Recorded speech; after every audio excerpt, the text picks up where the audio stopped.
You can see that tomato bloom. I haven't even gotten this one in the ground yet, and it's blooming. So we're going to be eating some grapes, you can see there. That's the dip on the potato. And James is having a Havoc spicy Indian Chaat salad and a yam and some almond milk and some grapes.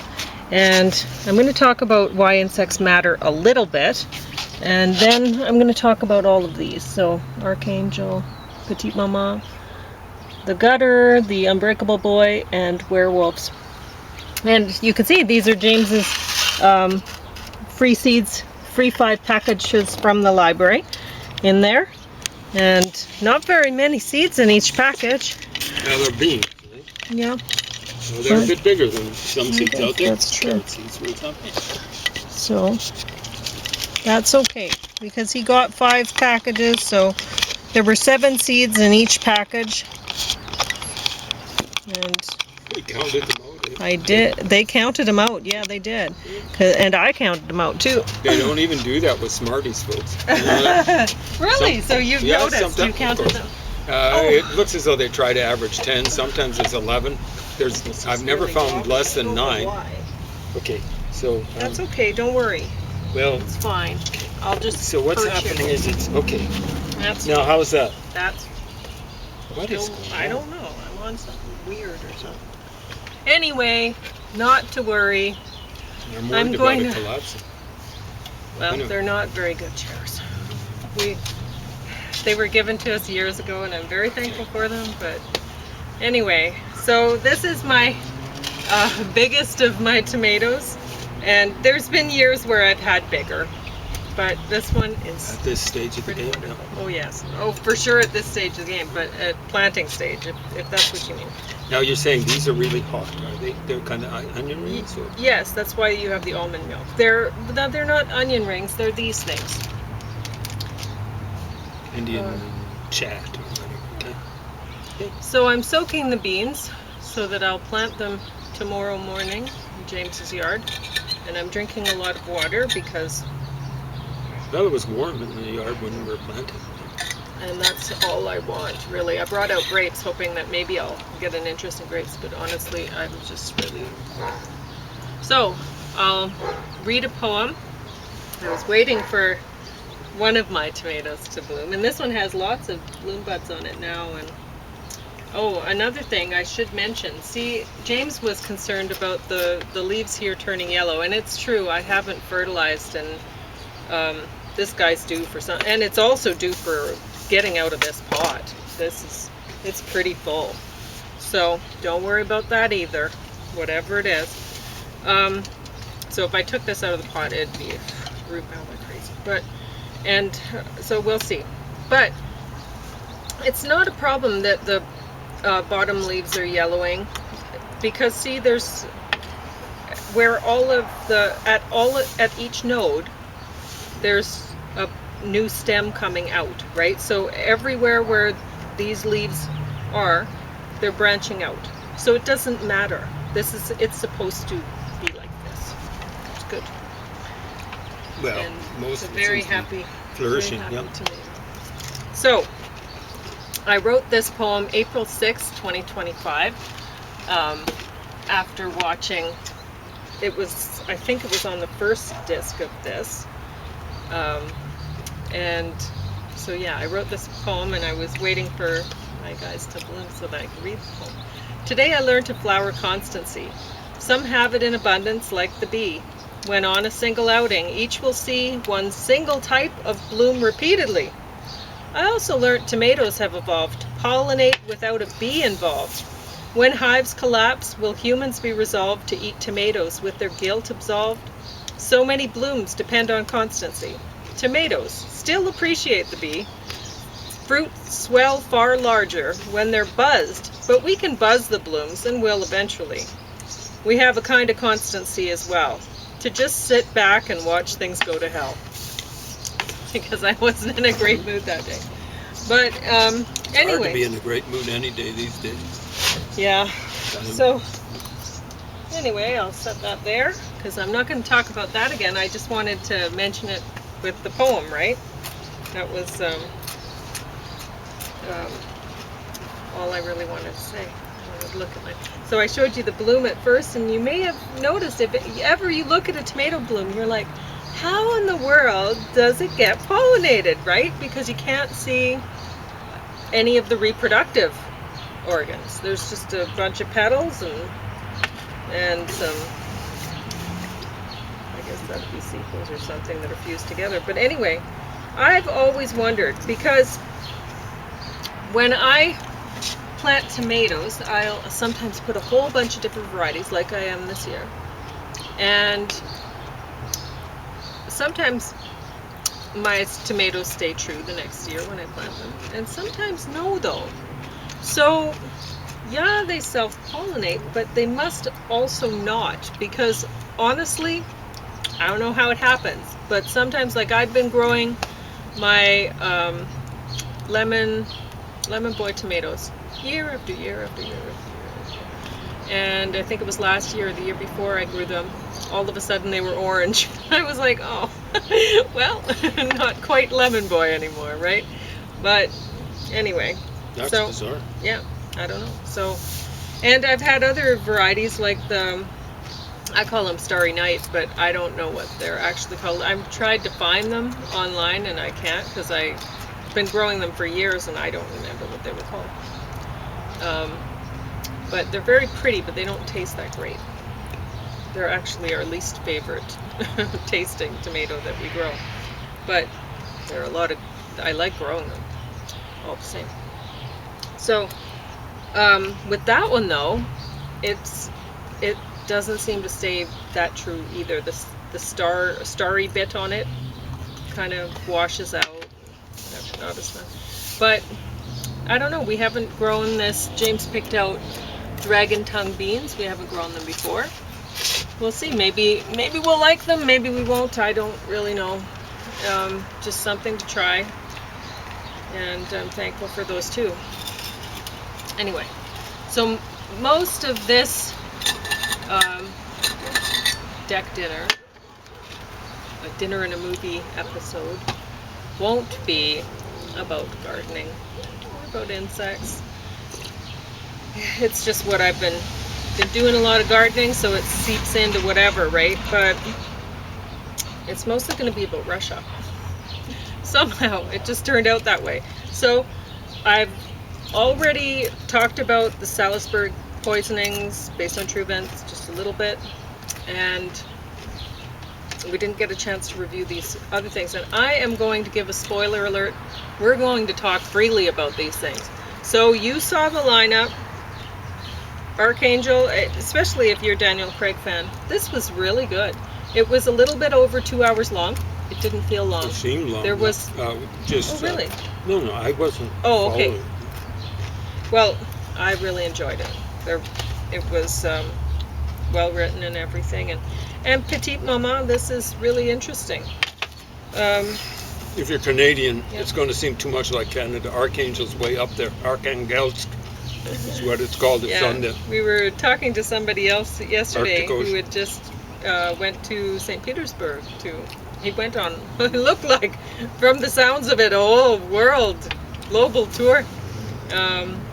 He was in the lineup for the food truck, and that when we got this and the cucumbers and the potato actually, but yeah, he'd been all over. He just this winter, I guess he'd been on a big travel thing and visiting family all over the place. So anyway, so that was interesting that we talked to him about that, and then and he was saying Russia, it's like Canada, only more so, he said. He said trees and lakes everywhere. But anyway, so we're going to talk about this freely. This is a very good show about I mean, I don't know if at the end you don't get an idea. You know where it came from, but did they have proof? I don't know if they really had proof who ordered the hit on these guys, right? The man and his daughter. Russian double agent and his daughter. But you know, right? Everyone Well, knows. they followed And the, what do you do about it? And you're watching this going, oh my gosh, how much did the British government have to pay to clean up this mess? Really, this is ridiculous. And I was thinking about like the Russian money that when Russian oligarchs were around, and their money was confiscated and put to other uses or whatever. I don't know what. Well, for a while, I think they were just holding it, but Anyway, I was thinking, well, maybe it should have went to uses like this, you know, because this would have cost so much for the government to deal with. no. You're just watching it and going, oh, how much is this costing? How much? And you're watching the people and you're going, this is not right. Like there's one man who gets poisoned. Like it's not just the Russian double agent and his daughter that get poisoned. Oh no, like you're seeing, because nobody knows what's going on at first, right? It's not like they're just knocked off and that they're poisoned, and this poison can spread to other people, and it does.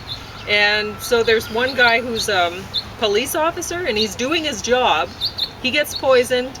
He's at home, and they said it was a miracle that his family didn't get sick, because they tested around the house and the light switches were contaminated, and the different things around the house. That how did the other family members not touch this? Because they would have gotten sick touching it, right? But I guess he had just touched these things, and somehow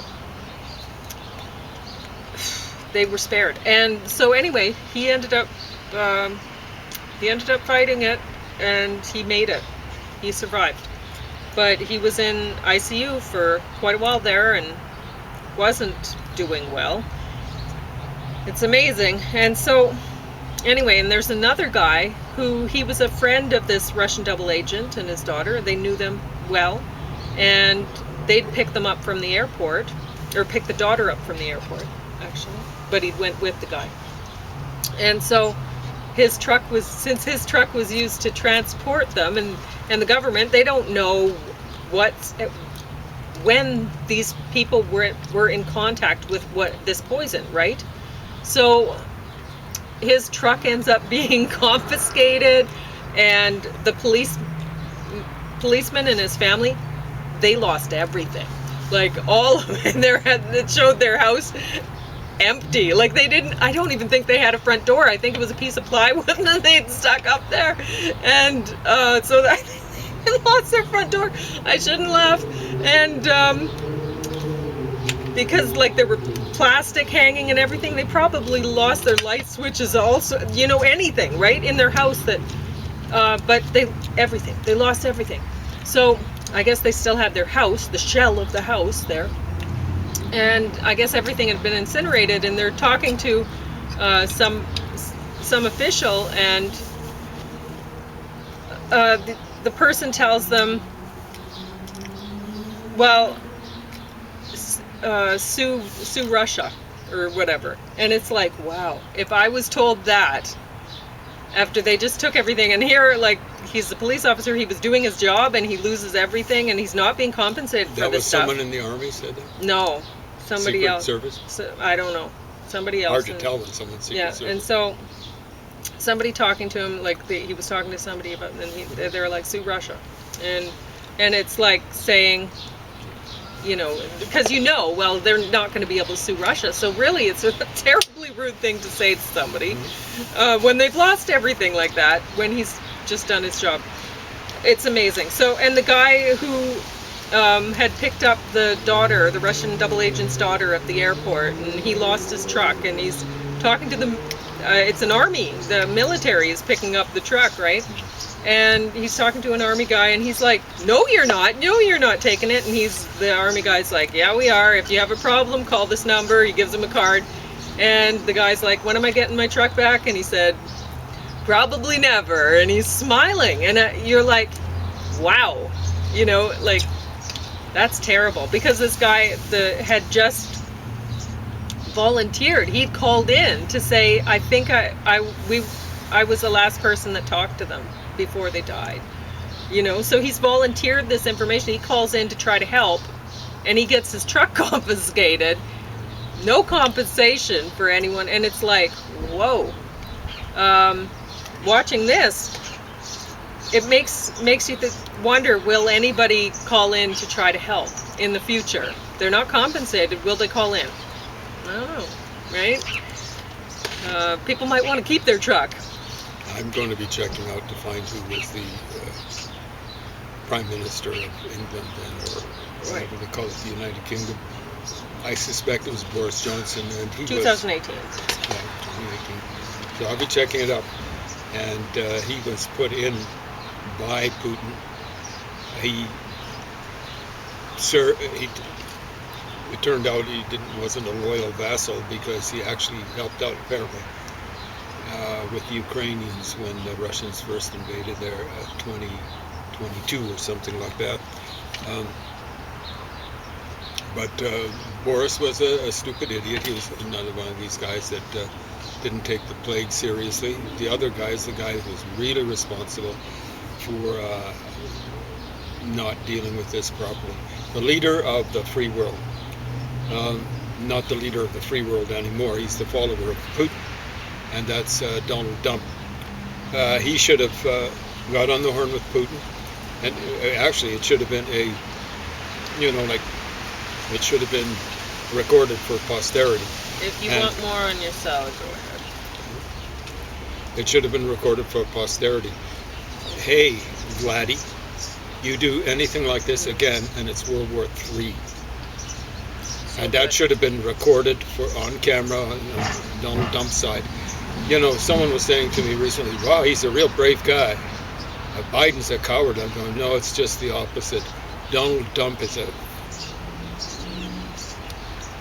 coward. I almost used a euphemism for the F word there. But, started FR. But, I don't know if Donald Trump ever said anything about it. It's a serious sort of use of chemical warfare. How big is this place that got hit? 40,000 or something like that? People. And it was Putin's agents left a message. They left a trail going back to Russia. And the whole idea wasn't, we're not hiding our tracks or anything like that. You can't come get us. It's like, who are you going to sue? The Russian government? The message was, if we want to get you anywhere around the world, we will get you. That was the message. And that's unacceptable. Donnie Dump should have got on the horn, and it should have been preserved for the public and broadcast all around the world. Like, hey, Vladdy, I'm the leader of the free world, and if you do this again, it's World War III. It's unacceptable. It's unacceptable. So, Archangel. It was based on a novel. It's very entertaining. It's like I said, I gave you the spoiler alert. I'm going to talk freely about these things. So, this is about, you don't know what the guy's finding. At first, they think they're looking for a notebook that Stalin wrote. But it turns out it wasn't. It's a notebook that a girl wrote. His daughter? No.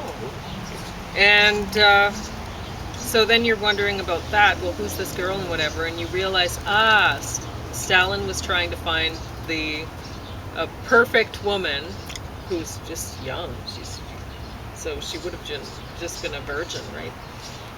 Just very young. So he was trying to find the perfect mother for his child, right? So she's a lovely girl, and she ends up giving birth to Stalin's son, and then she ends up dead 2 days after. She ends up dead 2 days after, so they killed her. Because they want this to be a big secret, right? And they're waiting for the right time to make him the leader or whatever, right? So, it's really an interesting. Do they claim it's based on anything real? Oh, I don't think so. He did have a son. apparently he Oh. didn't live up to Joey's standards. Oh, okay. He might have been thinking about making him, or Joey might have been thinking about making him his successor. Generally, these sorts of things haven't worked in Well, tyrannies. at the end of the show, there was some quote by Stalin's daughter, I thought. But There was a daughter, so I I think think, what was her name, Svetlana Aleluya or something like that. But that might have been the name of his wife. I think he divorced the wife. I'm not sure if she survived that divorce by much. Maybe she did and made it over to the West. yeah, they're in Russia, and it doesn't look like a great place to be. And Yeah. anyway, Yeah. So I know a fellow. He's a learned individual. He's half Polish, half Russian, and his loyalties are on one side of that fence. And here's what he said about the Russians. This was in the 90s, even before Putin took power. James, the Russians always go for the strong guy. What they perceive as strong. Joseph Stalin was really weak. It's amazing. aggressive rulers. Yeah, aggressive. So he was really weak. But their aggressive people aren't strong. They're they tend to be overly aggressive. they're mean. Hitler was incredibly weak. Aggression's a weakness. Germany never reached the depths that it reached at the end, just a few days after he, even the day he committed suicide, but it lasted a few days after he committed suicide. Joseph Stalin, if it hadn't been for the English holding, like the English, they could have collaborated with the Germans when Hitler went into Russia. And it's what I say about to communists and communist sympathizers and fellow travelers and left-wingers of almost all descriptions. They'll say, "Oh, Russia won World War II." No, they didn't. The Americans really did. Half the army transport vehicles apparently the Russian army used at the end of the war were supplied by America. And if it hadn't been for the Americans, are you listening, folks? Taking notes, should be at least mental. Be better if you wrote it down. If it weren't for the Americans, Vladivostok Siberia would be called East Germany. Yeah? Get that straight. All right, Petite Maman. This is a very interesting idea for a story. It's about two little girls who, one is the other's mom, and it's kind of a time travel thing, that they're two 8-year-old girls, and it's just something that the one got to meet the other when she was young, and it's an interesting kind of idea. So I think it's worth watching. The Gutter. Now this one has a bunch of people you'd recognize in it. Paul Reiser, I liked seeing him again, and Susan Sarandon was in this, and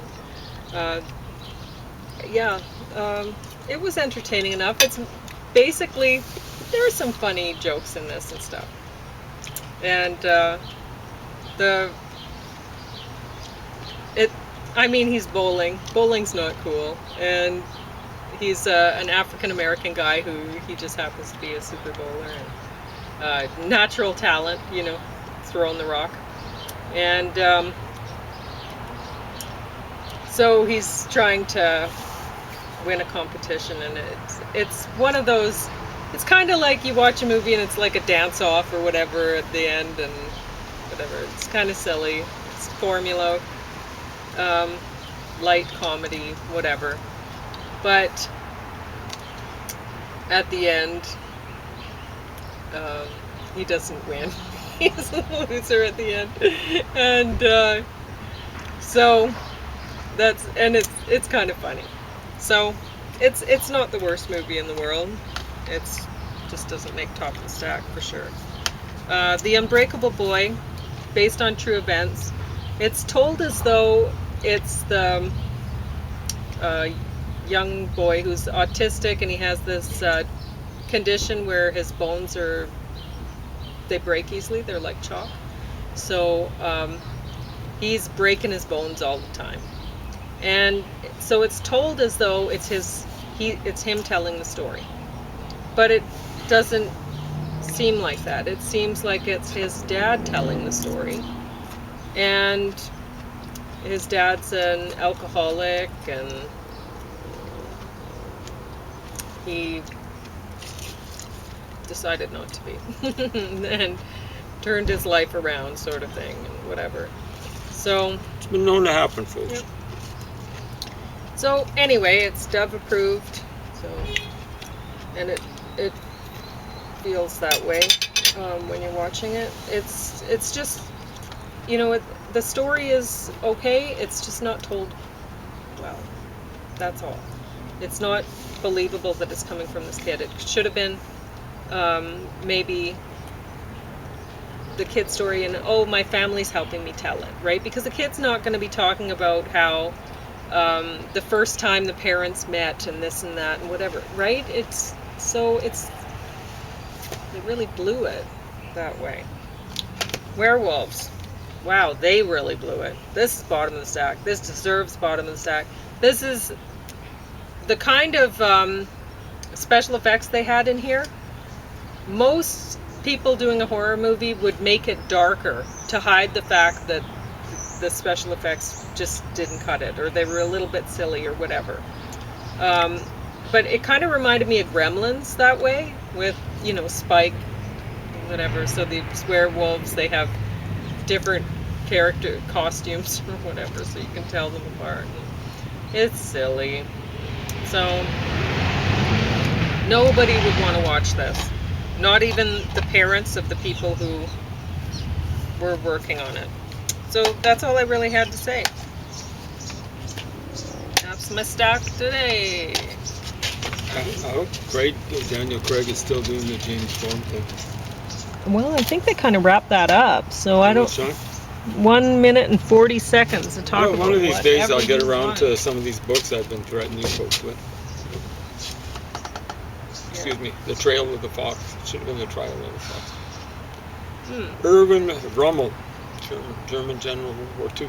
Yeah. Didn't make it all the way through. So. He was allowed or in order to commit suicide by Adolf Hitler. I should have brought out another thing, that DVD about the music and Stalin and stuff. I'd do that in the music DVD. Yeah. Oh, they had a lot of music playing. No. Huh? Never mind. But anyway, so yeah, I had put the YN6 Matter on the top because it is better than this. It's those great courses really are great. There's a lot of information in them, but this is important information too. And although this is entertaining and everything, and you know, they have a stack of fiction underneath and whatever, this is really important, and it's well done.